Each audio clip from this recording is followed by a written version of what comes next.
সত্যি গরিব মানুষের কিচ্ছু হয় না, কষ্ট করে চাষ করে ফসল ফলাচ্ছি আর লাভের গুড় খেয়ে যাচ্ছে ওই মহাজন। গোপাল, আজ কত বস্তা হলো? আগে মালিক 3 বস্তা। সবে 3 বস্তা? তোমাকে কিন্তু 5 বস্তা করতেই হবে গোপাল, না হলে কিন্তু লাভের মুখ দেখা যাচ্ছে না। এই যা, ওর হাতের গামলায় থাকা আলুগুলো বস্তায় পুরে নিয়ে চল, যা।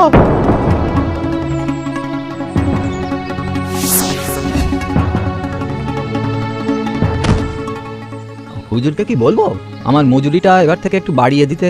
না না, যদি আবার রেগে যায়। থাকে যা দিচ্ছে নিয়ে নি। হুজুর, আমার মজুরিটা। দেখেছো, ভুলেই গেছিলাম। এই যা, দিয়ে দে।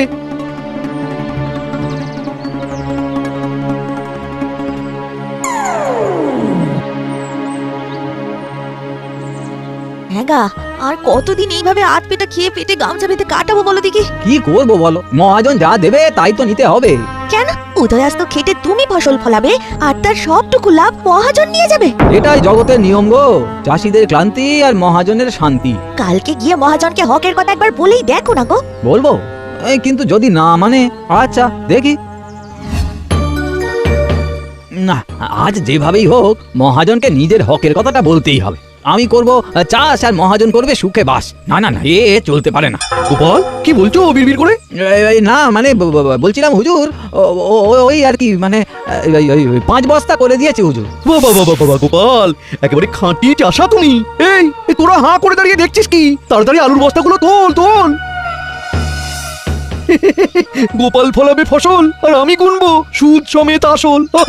টাকাই টাকা। ও হুজুর, একটা কথা ছিল, মানে বলছিলাম যে এটা আমার ন্যায্য হক নয়, আমার হকের পাওনা আমার চাই। হকের পাওনা মানে? দেখুন হুজুর, এই জমিতে আমি তো দিনরাত খেটে ফসল ফলাই, হ্যাঁ, তাই আজ থেকে এই জমির ফসলের অর্ধেক ভাগ আমার। হ্যাঁ। আরে বলে কি, অর্ধেক ফসল? যা দিয়েছি কুড়িয়ে নে, না হলে সেটুকু পাবি না ভাইটি আমার। ভিক্ষা নয়, আমার হক চাই। হক না দিয়ে আপনি যেতে পারবেন না হুজুর। বেটা, তুই আমার পথ আটকাবি? পেয়াদা, লাগাও 2 ডান্ডার বাড়ি। এই শুনে রাখ, আজ থেকে তোকে আমার জমিতে চাষ করতে হবে না। সাহস দেখাতে গিয়ে এখন পেটে গামছা বাঁধার আর সুযোগ নেই। এতদিন ধরে তুমি কাজ করছো আর ওরা তোমাকে এতটুকু ফসল দিয়ে সাহায্য করলো না গো? দেখো গিনি, ও বড় লোকদের বড় বড় ব্যাপার, গরিবদের জন্য ছিটে ফোটা মায়া দয়া নেই ওদের। তাই বলে গায়ে হাত তুলবে? হ্যাঁ, কিন্তু এখন সব থেকে বড় কথা যে খাবোটা কি? জমি গেল, ফসল গেল, এখন তো দেখছি ভিক্ষে করা ছাড়া সত্যি আর কোনো উপায় নেই গিন্নি।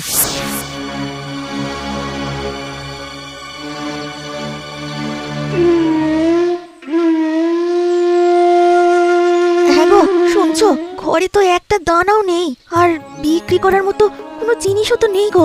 তাহলে আর কি, এই প্রাণের শেষ সম্বলটুকু পেটের দায় বিক্রি করতে হবে। দেখি এই বাঁশিখানা বেচে কত পাই।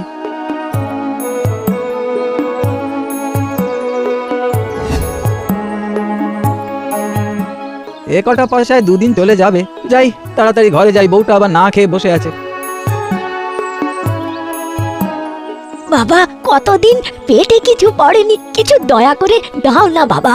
এই সেরেছে, নিজের পেটে কিছু নেই, এখন এনাকে কি দি? ক্ষমা করবেন মা, আমার আপনাকে দেওয়ার মতো যে কিছু নেই। কিন্তু বাবা, আমার যে খিদে জ্বালায় প্রাণ একেবারে যায়। কিন্তু মা, আমার যে মানে আমার বউটা বাড়িতে না খেয়ে। খুব আশা নিয়ে তোমার কাছে হাত পেতেছি বাবা। আচ্ছা বেশ বেশ, আমার প্রাণের বাঁশিখানা বিক্রি করে যে কটা টাকা পেয়েছি তাই আপনাকে দিলাম বুড়িমা। বেঁচে থাকো বাবা। এই নাও, এই বাঁশি আর বেগুনের চারাটা তোমাকে দিলাম।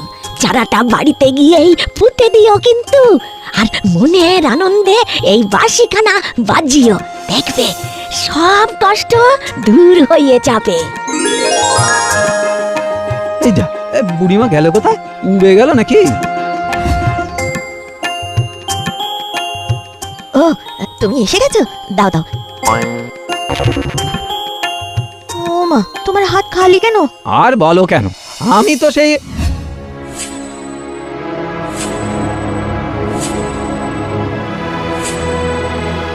আচ্ছা, তোমার কি মাথাটা একেবারে খারাপ হয়ে গেল? খালি পকেটে অন্যকে দান করতে গেছে, হাতে করে একটা বেগুনের চারা এনেছে, বলি শুধু বেগুন গাছ বসালে পেট ভরবে তো? সত্যি সব দোষ আমারই। যাই, এটাকে একটু মাটিতে বসিয়ে দিয়ে আসি।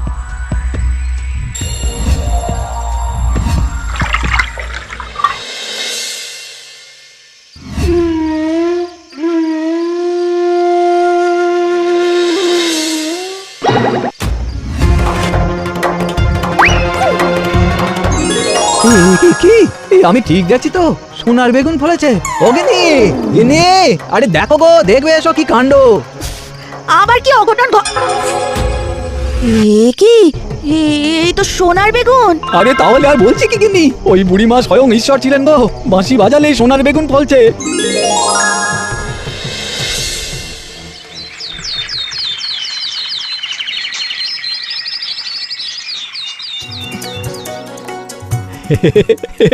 এই এক ঝুড়ি সোনার বেগুন দোকানে বিক্রি করলে বেশ মোটা টাকা আসবে গো। তাহলে আর চিন্তা কিসের গো, কতদিন বাদে একটু ভালো মন্দ খাবো, মাংস, পোলাও, মন্ডা, মিঠাই। দাঁড়াও দাঁড়াও, এইগুলোকে আগে বিক্রি করে আসি।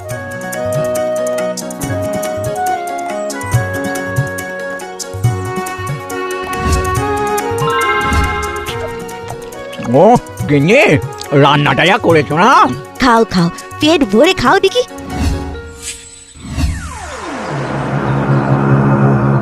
আচ্ছা, এই ব্যাপার।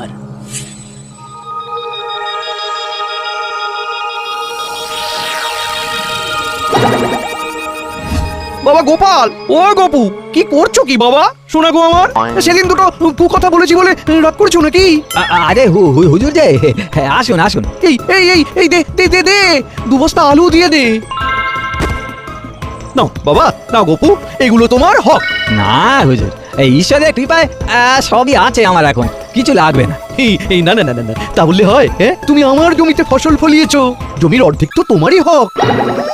এখন এসেছে ভালোবাসা দেখাতে, কোনো না কোনো মতলব তো নিশ্চয়ই আছে। না না হুজুর, আমার আর ওই জমির হক লাগবে না।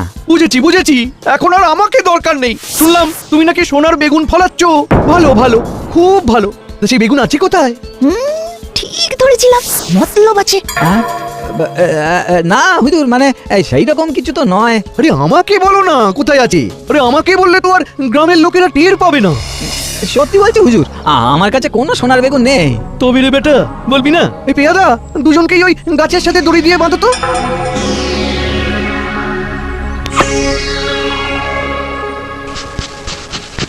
আমাদের ছেড়ে দিন হুজুর, আমাদের ছেড়ে দিন হুজুর।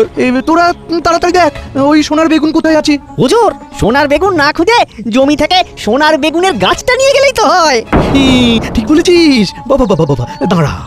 না না হুজুর, হুজুর না। বাবা গো, বাঁচাও বাঁচাও। বেশ হয়েছে, আসলে আপনার যে কোনো গুণই নেই, তাই এবার থেকে বেগুন হয়েই গাছে ঝুলে থাকুন আপনি। হায় হায় রে, আমার কপাল, আমাকে ক্ষমা করে দে গোপাল।